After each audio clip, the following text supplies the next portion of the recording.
Hi ಎಲ್ರಿಗೂ ನಮಸ್ಕಾರ. ನಾನಿವತ್ತು ಖಾರ ಬೂಂದಿ ಮಾಡ್ತಾಯಿದ್ದೀನಿ. ಯಾರೆಲ್ಲ ಈ ವಿಡಿಯೋ ನೋಡ್ತಿದ್ದೀರಾ ಪ್ಲೀಸ್ ಲೈಕ್ ಮಾಡಿ, ಕಮೆಂಟ್ ಮಾಡಿ, ಶೇರ್ ಮಾಡಿ ಮತ್ತು ಸಬ್ಸ್ಕ್ರೈಬ್ ಆಗೋದು ಮಾತ್ರ ಮರಿಬೇಡಿ. 1 ಕಪ್ಪು ಕಡಲೆ ಹಿಟ್ಟನ್ನು ತೊಗೊಂಡಿದ್ದೀನಿ. 3 ಟೇಬಲ್ ಸ್ಪೂನು ಅಕ್ಕಿ ಹಿಟ್ಟನ್ನು ತೊಗೊಂಡಿದ್ದೀನಿ. 1.5 ಟೇಬಲ್ ಸ್ಪೂನು ಅಚ್ಚ ಖಾರದ ಪುಡಿ, ಅರ್ಧ ಟೇಬಲ್ ಸ್ಪೂನು ಅರಿಶಿನ, ಅರ್ಧ ಟೇಬಲ್ ಸ್ಪೂನು ಅಡುಗೆ ಸೋಡಾ, ಸ್ವಲ್ಪ ಹುರಿಗಡಲೆ ಅಥವಾ ಪುಟಾಣಿ ಅಂತ ಹೇಳ್ತೀವಲ್ವ ಅದನ್ನು ತೊಗೊಂಡಿದ್ದೀನಿ. ಸ್ವಲ್ಪ ಕಡಲೆ ಬೀಜ ತೊಗೊಂಡಿದ್ದೀನಿ. ಕರಿಬೇವು, ರುಚಿಗೆ ತಕ್ಕಷ್ಟು ಉಪ್ಪು, ಜೊತೆಗೆ ಅರ್ಧ ಟೇಬಲ್ ಸ್ಪೂನು ಇಂಗನ್ನು ತೊಗೊಂಡಿದ್ದೀನಿ. ಇದನ್ನು ಫ್ರೈ ಮಾಡೋದಕ್ಕೆ ಎಣ್ಣೆಯನ್ನು ಸಹ ತೊಗೊಂಡಿದ್ದೀನಿ. ಬನ್ನಿ ಖಾರ ಬೂಂದಿ ಹೇಗೆ ಮಾಡೋದಂತ ನೋಡೋಣ. ಮೊದಲಿಗೆ ಒಂದು ಬೌಲ್ಗೆ ಕಡಲೆ ಹಿಟ್ಟನ್ನು ಹಾಕ್ತಾಯಿದ್ದೀನಿ. ಅದ್ರ ಜೊತೆಗೆ ಅಕ್ಕಿ ಹಿಟ್ಟನ್ನು ಸಹ ಸೇರಿಸ್ತಾ ಇದ್ದೀನಿ. ಮತ್ತು ಖಾರವನ್ನು ಕೂಡ ಹಾಕ್ತಾಯಿದ್ದೀನಿ. ನಿಮಗೆ ಖಾರ ಜಾಸ್ತಿ ಬೇಕಿದ್ದರೆ ಖಾರ ಕೂಡ ನೀವು ಜಾಸ್ತಿ ಹಾಕೋಬಹುದು. ಅರಿಶಿನ, ಹಿಂಗು, ಅಡುಗೆ ಸೋಡಾ ಮತ್ತು ರುಚಿಗೆ ತಕ್ಕಷ್ಟು ಉಪ್ಪನ್ನು ಹಾಕಿ ಒಂದು ಸಲ ಇದನ್ನು ಚೆನ್ನಾಗಿ ಮಿಕ್ಸ್ ಮಾಡ್ತಾಯಿದ್ದೀನಿ. ಈ ರೀತಿ ಇದನ್ನು ಚೆನ್ನಾಗಿ ಮಿಕ್ಸ್ ಮಾಡ್ತಾಯಿದ್ದೀನಿ.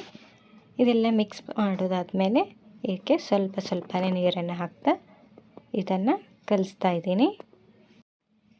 ಸ್ವಲ್ಪ ನೀರನ್ನೇ ಹಾಕ್ತಾ ಗಂಟುಗಳು ಇರ್ತಾ ಇರೋ ಥರ ಚೆನ್ನಾಗಿ ಇದನ್ನು ಮಿಕ್ಸ್ ಮಾಡಬೇಕು.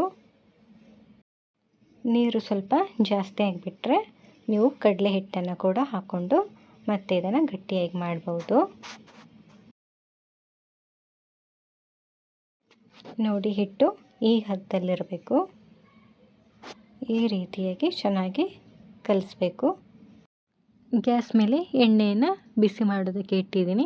ಎಣ್ಣೆ ತುಂಬಾ ಬಿಸಿಯಾಗಿರಬೇಕು. ಇದಕ್ಕೆ ಮನೇಲಿ ಹಪ್ಪಳ, ಸಂಡಿಗೆ ಈ ರೀತಿ ಎಲ್ಲ ಕರಿತೀವಲ್ವ ಅದನ್ನು ತೊಗೊಂಡಿದ್ದೀನಿ ನಾನಿವಾಗ. ಗ್ಯಾಸನ್ನು ಹೈ ಫ್ಲೇಮಲ್ಲಿಟ್ಟು ಕಲಸಿಟ್ಟಿರೋ ಹಿಟ್ಟನ್ನು ಇದ್ರ ಮೇಲೆ ಸ್ವಲ್ಪನೇ ಹಾಕಿ ಈ ರೀತಿ ಅಲ್ಲಾಡಿಸ್ತಾ ಮೇಲೆ ಸ್ಪೂನಿಂದ ಹಾಕ್ತಿರಬೇಕು.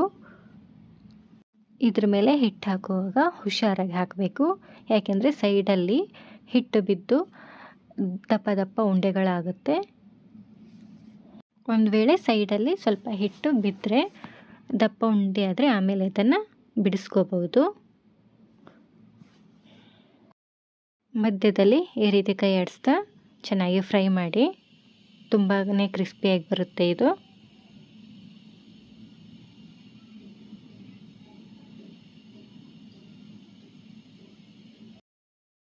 ಇದೇ ರೀತಿ ಎಲ್ಲವನ್ನು ಫ್ರೈ ಮಾಡ್ತಾ ಇದ್ದೀನಿ.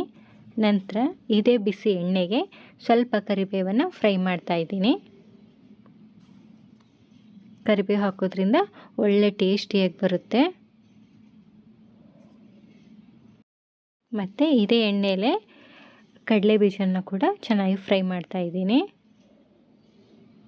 ಚೆನ್ನಾಗಿ ಕಡಲೆ ಬೀಜ ಕ್ರಿಸ್ಪಿಯಾಗಿ ಬರಬೇಕು, ಅಲ್ಲಿವರೆಗೂ ಚೆನ್ನಾಗಿ ಫ್ರೈ ಮಾಡಬೇಕು. ನಂತರ ಇದಕ್ಕೆ ಹುರಿಗಡಲೆಯನ್ನು ಹಾಕಿ ಚೆನ್ನಾಗಿ ಫ್ರೈ ಮಾಡ್ತಾ ಇದ್ದೀನಿ.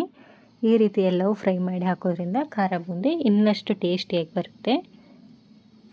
ನೋಡಿ, ಖಾರ ಬೂಂದಿ ಮಾಡೋದು ತುಂಬಾ ಸಿಂಪಲ್ಲು. ನೀವು ಒಂದು ಸಲ ಟ್ರೈ ಮಾಡಿ. ಈ ವಿಡಿಯೋ ಇಷ್ಟ ಆದರೆ ಸಬ್ಸ್ಕ್ರೈಬ್ ಆಗಿ, ಲೈಕ್ ಮಾಡಿ, ಶೇರ್ ಮಾಡಿ.